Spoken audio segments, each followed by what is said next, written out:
Hello! As rank battlers, how are we all doing today? I'm Marika, coach of the Singapore Screamers, and today we'll be doing our first team builder of the season. Yep. Hopefully, with this team that we'll be showing you soon, we'll be able to shine like shooting stars and be SS rank battlers. Let's begin! So, to sum it up, our matchup for this week is, well, I wouldn't say tough. I think it's really interesting. I think I have threats, they have threats, and it's all about how we can leverage our threats to make the most out of them. So their star players, marked with stars, are really scary Pokemon which can really go crazy if I don't manage them well.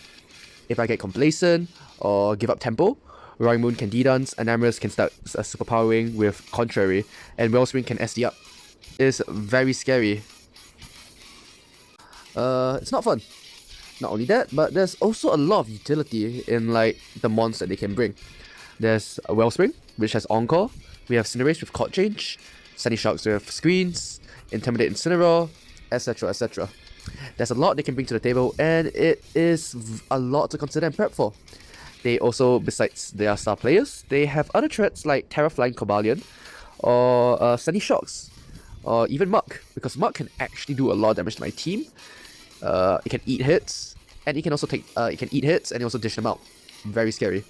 Sandy Shocks can do a lot of damage, a lot of special damage to my team, and also create momentum for their opponent. There's no shortage of what they can do to get an advantage over us. They can, I would say they can beat us. But you know what you shouldn't beat? Dead horses. And so, our first member of our week 1 team will be a dead horse, Spectria. Its weakness policy, which is pretty interesting, I think. Now, Spectre plays a crucial role in this team as a win con in this matchup due to its immense speed just blitzing every other Pokemon in this particular matchup, and its snowballing potential with Grimnay. If you notice the stats board, which I hope you can understand, the yellow stats indicate like the natural stats, the red color indicates the lost stats due to natures, and the blue color indicates gain stats due to EVs or natures. Now you see that our horse actually has quite a bit of bulk. This allows it to live a Sucker Punch from Cinderace, and with some screen support, it can even survive a +1 knockoff from Roaring Moon. So this can allow it to proc its weakness policy, and just go crazy from there. With just Shadow Ball and Draining Kiss, we already have a good coverage against the entire opponent's team. We can hit nearly everything neutrally. Draining Kiss also gives us quite a good healing option. And you'll also notice that I run Agility on the Spectre set. Now, our speed EVs are EV'd so that we just barely managed to outspeed base max speed, Roaring Moon, and Cinderace without Scarf or Photosynthesis speed. So, this gives us more EVs to HP, and with Agility, we are basically faster than anything that can come. On the topics of Screen Spot, we have our Hierophant, Rotom. Don't let its low base HP stat fool you. This Lawnmower can just eat hits like it's grass. It has the dedicated role of the dedicated switch in to Sandy Shocks and Screen Support, with Leaf Stalk to hit it back for big damage. With Volt Switch, we also can create momentum on our side and create winnable matchups. Now with this current team, I do feel a little bit weak to Cinderace. So to fight against that, we have Flame Body Heatran to be our chariot. With this defensive investment in defense and HP, we do take a lot of hits from Cinderace, and you'll see with later members that we can do this for a long amount of time. We also have Flame Body such that if Cinderace decides to U-turn predicting a Heatran switch-in, they have the potential of getting burned. Now before I wanted to run a Flash Fire to help against Choice Band Incineroar, or I guess Pyro Ball Cinderace, but Mox have convinced me that Flame Body is a little bit better. No, a lot better actually. It's holding a Shuffle Berry, so it can take high jump kicks from Cinderace, and also a superpower from Lurantis and Enamorous in a pinch. It also has really good coverage, offensive coverage options. So like Flash Cannon hits Enamorous, Lava Plume, Magma Storm hits Grass types, Power hits Cinderace, and it's just really good.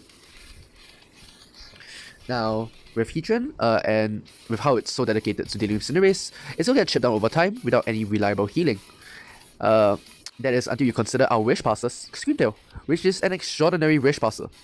But you see, that's not its only role in this battle. In Mox, I kept getting steamrolled by D-Dance Roaring Moon, without a reliable option to take it down once it got going. So that's why we have Endear on the Screamtail, Endear, Custard Berry, Play Rough on this Screamtail set. This Screamtail can take one singular hit from a really boosted up Roaring Moon, Endear, and survive that.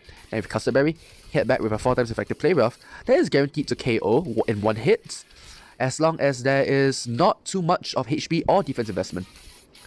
Very good. Now, with this current team, I don't really think we're respecting Wellspring or Contrary Enamorous enough. So Toxapex makes its appearance here. It's Terra Grass to get rid of its water typing should it be needed, like against Sunny Shocks, which can hit us with both electric and ground type attacks. And I guess Terra Grass is a decent typing for Toxapex. But that's not the main thing I'm going to bring it here for. I'm bringing it here for its massive defense stats. With that, even Bandit EQs from Roaring Moon don't kill this thing. Baneful Bunker on this thing allows me to punish contact moves, like, I guess, Leaf Blade or Superpower from Lurantis, stuff like that. Recover and Regenerator also gives me the option to heal my HP, and with the HP, I can help stall and chip down my opponent with Toxic and Infestation. Now, Infestation here is really good to me, because it can force bad matchups into Toxapex, and it can make it so that my opponent has to play those matchups. It's really a toxic mon. Now, currently this team does like a strong physical threat, and I think a Shifu alone is enough to make up for that. Surging Strikes does a huge chunk to anything which is not named Wellspring or Lurantis, and even if those guys come in, we can make the play to U-turn or Poison Jab on them. U-turn also has the added benefit of giving my team additional momentum, and with Scarf, with the speed investment and Scarf, we are faster than non-Photosynthesis Roaring Moon, non-Scarf Cinderace, and so U-turn can give us momentum against them. It can also, I guess it can surprise them with Surging Strikes as well. With that, that is pretty much the team for week 1. Special thanks to Nick, Blobby, Umbreon, and Doc for all the help that you guys have given me, and let's hope that we can pull out a victory. Yep, here we go.